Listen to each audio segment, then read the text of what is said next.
Assalamualaikum warahmatullahi wabarakatuh. Halo semuanya, pada video kali ini kita akan menganalisis aktivitas jaringan Wi-Fi menggunakan Wireshark. Dengan Wireshark, kita bisa mengetahui jenis data apa saja yang lewat di jaringan, dari mana asalnya, dan kemana tujuannya. Pertama-tama, kita buka dulu aplikasi Wireshark-nya. Lalu pilih antar muka, jaringan yang sedang aktif, biasanya ini ya, yang Wi-Fi. Setelah itu klik tombol Start Capturing Packet untuk mulai menangkap data jaringan secara real time.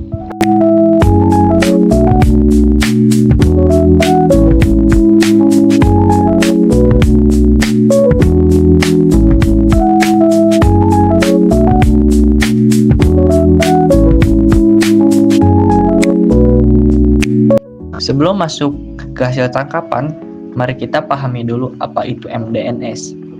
MDNS atau Multicast DNS adalah protokol yang digunakan untuk menemukan perangkat lain di jaringan lokal tanpa memerlukan server DNS pusat. Contohnya, ketika handphone dan speaker pintar ingin terhubung lewat Spotify Connect atau Apple HomeKit, mereka menggunakan MDNS untuk saling mengenali. Pada hasil tangkapan pertama, filter yang digunakan adalah MDNS. Di sini terlihat banyak query dari layanan seperti Spotify Connect dan HomeKit. Ini menunjukkan bahwa perangkat di jaringan sedang mencari koneksi lokal. Jadi kesimpulannya, perangkat seperti handphone dan speaker sedang aktif dan berkomunikasi satu sama lain bisa dilihat menggunakan MDNS. Itu. Selanjutnya yang kedua, kita bahas protokol DHCP, UDP, dan TCP. Yang pertama ada DHCP, Dynamic Host Configuration Protocol, yaitu yang berfungsi untuk memberikan alamat IP otomatis kepada perangkat yang baru terhubung ke jaringan. Yang kedua, UDP, yaitu User Datagram Protocol, digunakan untuk mengirim data cepat tanpa memeriksa keutuhan datanya. Biasanya digunakan untuk pada video streaming dan game online. Yang terakhir, TCP, Transmission Control Protocol, yaitu kebalikannya dari UDP. Dia menjamin semua data terkirim dengan aman dan urut. Biasanya digunakan untuk web, email, dan file transfer.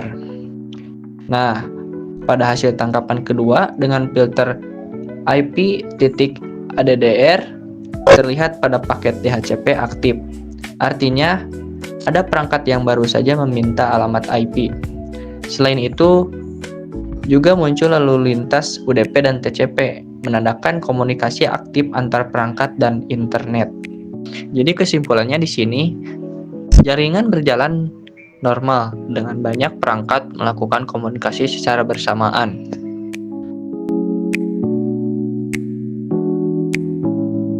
Selain ada MDNS, DHCP, UDP, TCP, ada juga DNS, yaitu Domain Name System, yang berfungsi untuk menerjemahkan nama domain menjadi alamat IP agar perangkat tahu kemana harus mengirim data.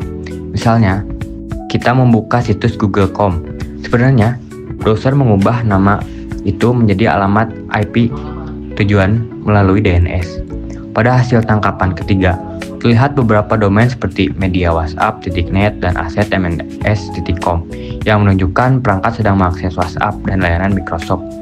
Kesimpulannya ialah perangkat sedang aktif menggunakan aplikasi WhatsApp dan melakukan komunikasi normal melalui DNS. Jadi, selain data-data yang ada di atas, Wireshark juga bisa membaca login form HTTP, data yang bisa terbaca.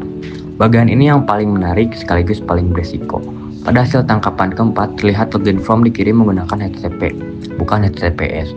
HTTP tidak memiliki enskripsi, jadi semua data dikirim bisa dibaca oleh siapapun yang memantau jaringan. Contohnya, pada hasil tangkapan terlihat ada miracle@gmail.com dengan password 1234. Artinya, data login benar-benar terlihat jelas di dalam paket. Kesimpulannya ialah, jika sebuah situs masih menggunakan HTTP, maka data pribadi seperti username dan password dapat mudah dicuri. Karena itu, penggunaan HTTPS sangat penting untuk keamanan jaringan. Mungkin dari hasil analisis kali ini dapat disimpulkan bahwa yang pertama, Wireshark itu sangat berguna untuk melihat bagaimana data bergerak di dalam jaringan. Yang kedua, protokol seperti MDNS, DHCP, UDP, TCP, dan DNS memiliki fungsi berbeda tetapi bekerja sama agar jaringan berjalan lancar. Yang ketiga, kita bisa mendeteksi aplikasi seperti Spotify dan WhatsApp hanya dari paket data yang lewat. Dan yang terakhir, yang keempat, penggunaan protokol yang tidak aman seperti HTTP bisa membahayakan privasi pengguna karena bisa dibaca secara langsung.